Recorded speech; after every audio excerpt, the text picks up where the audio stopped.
Assalamualaikum warahmatullahi wabarakatuh. Kirain belum mulai. Langsung mulai. Ya, bertemu lagi ya di pembelajaran tematik sejarah Indonesia. Jurusan apa? Unlock. Oh, manlok ya. Manajemen logistik. Manajemen lupa, logistik sorry. ya. Akhirnya bisa ketemu lagi nih sama. Ya udah, yuk langsung. Perjanjian yang pertama kita mulai dari perjanjian Potsdam. Ini perjanjian Potsdam antara Jerman. Sorry.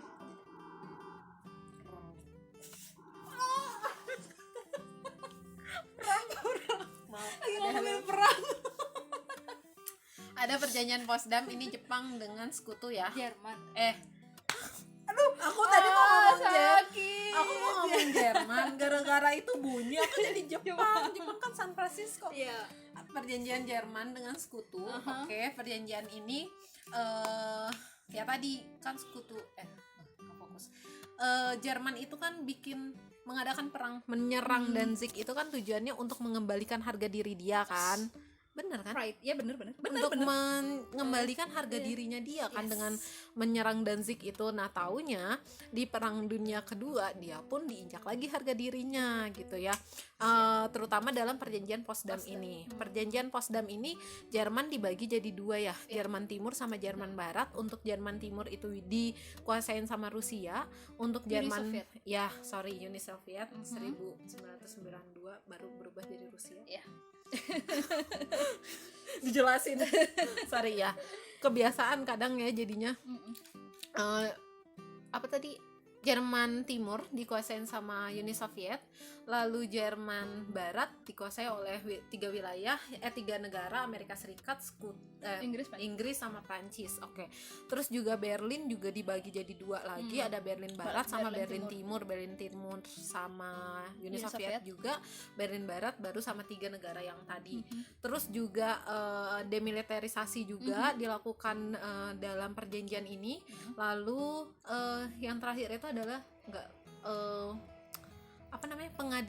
mengadili penjahat-penjahat perang. Iya. Apa sih? Iya benar Iya, kan? penjahat perang. Mengadili penjahat perang. Penjahat perang. Kayak Terus si Erwin Rommel Iya. itu kan, itu yang gantungan ya. Terus terus yang terakhir, Jerman itu harus membayarkan segala utang perang, biaya perang. Jadi semua biaya perang itu diberikan tanggung jawabnya kepada Jerman. Jadi Jerman disuruh ngegantiin tuh. Wah, berapa tuh ngegantiinnya? Benar nggak sih? iya. Biaya perang tuh kan nggak murah, Nggak ya. murah. Soalnya satu negara aja bisa menjadi krisis gara-gara Gara-gara perang ya. Inggris Gara-gara bisa ikut krisis gara-gara ikut perang pegel. Iya, sama. Gara-gara ikut perang ya kan. Iya. Kayak gitu. Itu bayangin, itu negara besar ya. Iya. Dan kita juga pernah kok berada di posisi itu. Iya. Kita harus ngegantiin. Nanti shit, nanti aja nggak sekarang. Lupa, Jangan. gatel, Ya gatel ya. nggak bisa ngontrol ya. Kayak gitu nantilah ya. Itu juga Indonesia pernah lah. Nah, lalu yang kedua ada perjanjian San Francisco. Perjanjian ini diadakan di kapal USS Missouri. Yes. Kembali kita sama Lusitania ya. Missouri ya. Missouri ya. Itu dia perjanjian ini dibikin di wilayah Jepang juga. Ini perjanjian antara Jepang sama Amerika Serikat. Ya. Nah, karena memang kalau di wilayah Asia Pasifik yang seperti Ibu jelaskan, perang itu terjadi antara Jepang sama Amerika Serikat ya. Alasannya yang waktu itu udah Ibu jelasin ya, karena adanya Pearl Harbor. Ya. Pearl Harbor. Ya. Pearl Harbor. Terus perjanjian San Francisco ini juga gak jauh beda sebenarnya isi perjanjiannya sama yang Jerman. Wilayah jajahan Jepang juga itu dibagi ya. Terus juga termasuk Indonesia juga ya. Iya, jadi punyanya sekutu Inggris. Afni. Ya, Afni. Dikuasain datang lagi Afni. Iya, Inggris. Terus sama Jepang juga harus membayarkan utang perang. Bayangin, Jepang itu udah nggak punya kekuatan di Hiroshima dan Nagasaki. Itu kota ekonominya loh. Iya, itu udah hancur, ekonominya tuh udah hancur. Ditambah lagi Jepang itu harus membayarkan utang perang. Bayangin gimana krisisnya Jepang dan gimana Jepang harus memulai kehidupan baru setelah Perang Dunia Kedua. Karena memang mereka harus membangun lagi dari awal kan semuanya. Mereka mulai lagi dari awal setelah mereka kalah dalam Perang Dunia Kedua. Seperti itu. Dan lihat sekarang Jepang jadi negara maju. Wow. itu balik ke karakter orang. Iya, bahkan industri J-pop, industri musiknya terbesar kedua di dunia setelah Korea, setelah Amerika. salah ya? Iya. Korea nomor berapa?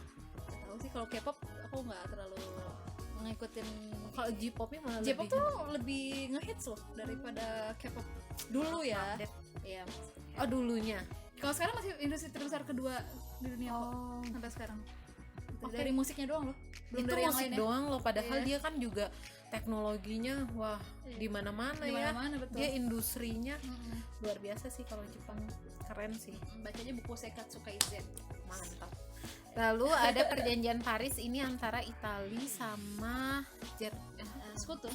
Itali sama sekutu. Ini yang perjanjian Itali sama sekutu. Oke, next. Nah ini foto-foto perjanjiannya. Winston Churchill ya. Stalin. Iya, Stalin. Stalin. Winston Churchill. Muncul kan ya fotonya. Munculnya fotonya. Ini tengah siapa ya? Eisenhower gimana? Tahu deh. Bu, saya Bu. Ya. Jelasin ya satu-satu. Nggak tahu saya. Nungguin. Nggak tahu. Nungguin ya. Yuk. Oke, kita mulai masuk ke peran logistik dalam Perang Dunia Kedua. Jeng jeng jeng. Ini kayaknya dibagi dua ya. Iya.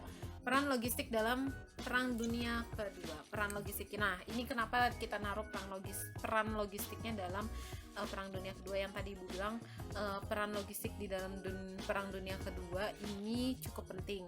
Salah satunya yang menjadi salah satu faktor sekutu menang juga karena peran logistiknya yang cukup baik. Ya, distribusi logistiknya cukup baik. Menurut ahli logistik militer, supply chain di dunia militer dapat dibagi menjadi 3 jenis. Jadi dia menggunakan sistem supply chain ini. Supply chain itu apa? Supply chain itu apa ya? C itu rantai. Supply masuk. itu pemasukan rantai. Iya. Jadi Nggak sih, tanya sebenarnya tanya kayak ke guru logistiknya. kayak distribusinya sih. Motor. Kenapa potnya sampai sini wanginya? Enggak sih, kayak ini sih kayak jalur distribusinya jalur nggak sih? ya. Jalur distribusinya kayak gitulah ya. Nah, pertama ada yang disebut dengan supply chain yang bergerak cepat dengan volume rendah. Jenis ini mengangkut komoditas fast moving seperti makanan, obat, dan pakaian. Jadi ini barang-barang yang memang diperlukan secara cepat atau diperlukan apa ya, jadi kebutuhan utama Ya, dalam primernya perang. lah ya. Iya, primernya. Iya kan, dalam makanan. perang. Iya kan, makanan, obat, Pakaian ya. itu adalah kebutuhan utama Iya. dari para prajurit seperti Iya, itu. betul. Kebayang dong para prajurit perang tapi lapar. Gak ada tenaga, bener gak sih? Iya. Kita Makanya ngobrol aja kalau lapar tuh udah ngegas ya. Iya, kita biasa aja lagi diem aja lapar galak kan. Iya. Apalagi mereka Iya. lapar lemes, nggak mau ngapa-ngapain Iya, gitu kan, betul. disenggol bacok lah Iya, gitu senggol kan bacok. istilahnya. Nah kalau misal apalagi mereka kan angkatan Iya. perang yang memang harus berperang terus-terusan nggak berhenti, ya mereka butuh suplai makanan yang baik juga karena memang mereka butuh energi yang besar juga betul, gitu.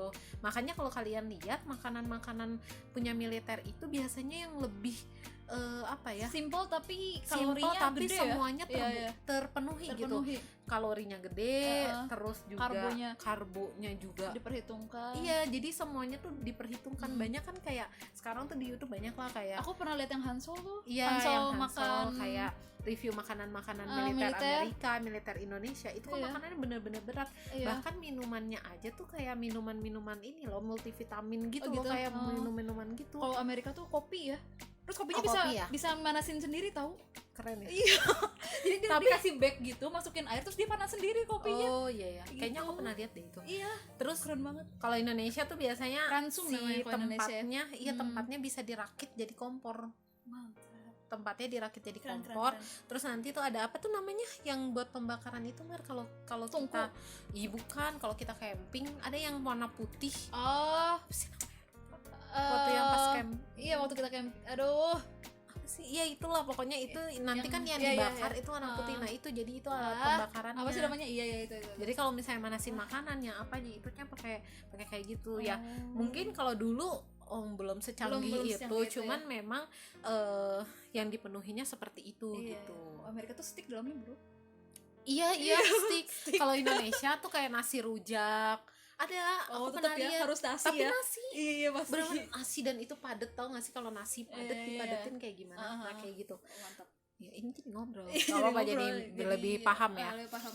Terus Pakaian juga penting ya, maksudnya takutnya kan bilang oh ngapain pakaian jadi utama ya, karena kalau basah dingin hipotermia mati dong. bener. Iya. Pakaian tuh penting. Penting Kebayang nggak pakaian. kena senjata robek-robek, lari-larian robek-robek. Nanti dingin.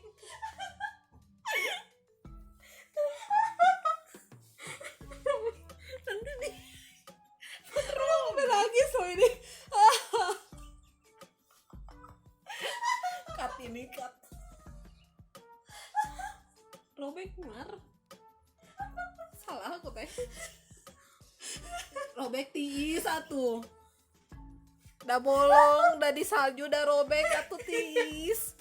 Ya, kamu ngapain ngomong bilang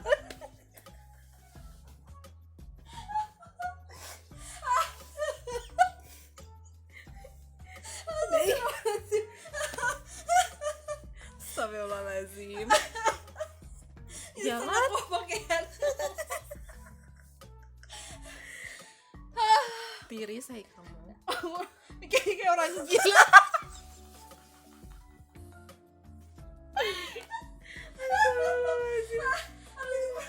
Kayak orang gila. Compang-camping. Aduh capek banget. Salah tuh, salah.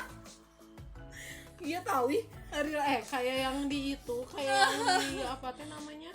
Yang di film perang teh apa lupa aku teh. Apa? Kita be crazy. Bukan, yang kita suka muterin. Exaurich. Exaurich. Gak ada yang capang-camping, gak ada ya. Ada. Dia lari-larian emang nggak bolong, si Desmond Dos nggak bolong-bolong bajunya. Enggak rapi.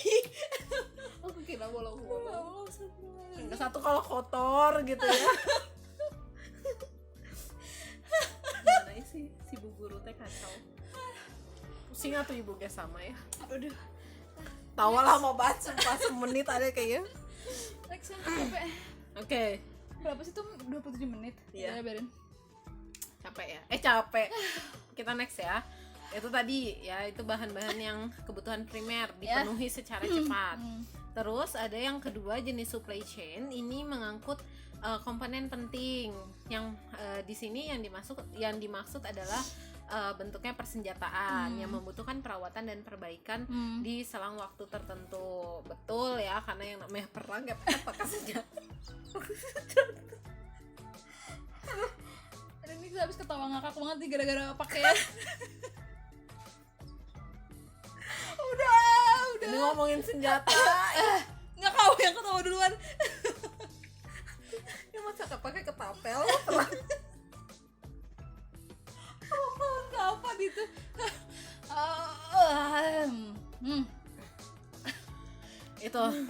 Itu supply chain jenis kedua, diangkut setelah fast moving tadi. Itu adalah persenjataan itu yang apa namanya, prioritas keduanya ya. Yes. Seperti itu. Terus ketiga ada deployment chain. Itu di mana pasukan militer harus menggerakkan tentara dan material dalam jumlah besar dalam waktu singkat dalam kondisi yang tidak tetap. Jadi ini sebenarnya membawa pasukan tentaranya ya, distribusi tentaranya sebenarnya, distribusi manusianya seperti itu. Ya namanya dalam perang dunia pasti banyak yang gugur dan membutuhkan personil tambahan untuk kayak menambah kekuatan. Kayak di seperti film itu. aku nonton 1917 tuh. Itu 1917. film baru tahun kemarin. Itu tentang ya ini ada sebenarnya bukan tentang pengangkutan tentaranya ya, tapi itu ngeliatin banget bahwa apa ya namanya, mengangkut tentara pun ada waktu-waktunya gitu, karena takut jam segini takut tentara yang lain lewat kayak gitu. gitu. Ya, jadi benar-benar harus tentara musuh lewat, takutnya kayak gitu. Iya kan, takutnya selek di jalan. Nggak ada yang serius. Selek banget ya, selek aja. Astagfirullah, selek di jalan. jalan ya bahasa kita tuh kayak selek di jalan lah gitu. Cinta damai, Bro. Cinta damai ya. Slack. Iya guys, takut selek di jalan. Ya takut, intinya takut terjadi perang di jalan. Enggak di jalan sih, maksudnya serangan musuh Iya, aja serangan sih musuh sebenarnya, ketika menghindari kita tidak serangan siap gitu musuh. kan. Ya, seperti itu. Ya pasti nggak berdasarkan siap kekalahan sih. ya. Iya, karena memang kan keadaannya bukan dalam keadaan siap Siap, untuk perang ya, seperti betul. itu. Tidak ada yang sering kita ya. Wah, Capek. capek. Ini serius loh materinya. Oke, ini perang dulu. Oke deh. Jangan ketawa ya. Perang Dunia Kedua telah melibatkan jutaan ton suplai, ribuan kapal perang dan pesawat tempur, dan ratusan ribu personil militer. Untuk mengangkut keperluan logistik yang amat besar tersebut, perencanaan perang menggunakan konsep supply point dan menstabilkan throughput dari operasi pemasukan. Pemasokan. Perencanaan logistik di PD2 melibatkan aktivitas penumpukan pasokan di depot-depot. Jadi ini apa ya istilahnya, ditumpuk dulu di depot lini belakang, nanti baru didistribusikan ke garis depan, nanti di garis depan baru didistribusikan lagi ke unit-unit pasukan. Mantap. Jadi tiga tahap ya. tiga tahap. Jadi di depot lini belakang ke garis depan baru mulai masuk ke unit-unitnya. Kayak gitu. Jadi itu bentuknya ya. Jadi ada tiga tahap yang harus dilewati oleh barang-barang tadi, oleh apa ya? Ya ya udah Ya supply tadi ya. Supply tadi tuh harus melewati itu dulu. Tujuannya adalah untuk meningkatkan ketahanan dan kekuatan pasukan di garis depan hingga mampu menjalani invasi dan memenangkan perang. Dan ini memang benar-benar terjadi. menang ya kan, karena sistem logistiknya bagus. Itu salah satunya alasan kenapa bisa menang perang. Oke, itu untuk materi logistik. Yeay. Capek. Mungkin nanti dibagi 2 part ya. Jadi 2 part. Ketemu minggu depan lagi part 2 nanti ya. Jadi yang terakhir Ibu cuman bahas mengenai Jepang, terus salah satu dampak dari pemenuhan logistiknya juga kan dengan yang Romusa itu. Romusa ya. Itu paling ya. Semoga bermanfaat ya. Semoga bermanfaat. Terima kasih. Wassalamualaikum warahmatullahi wabarakatuh. Cut.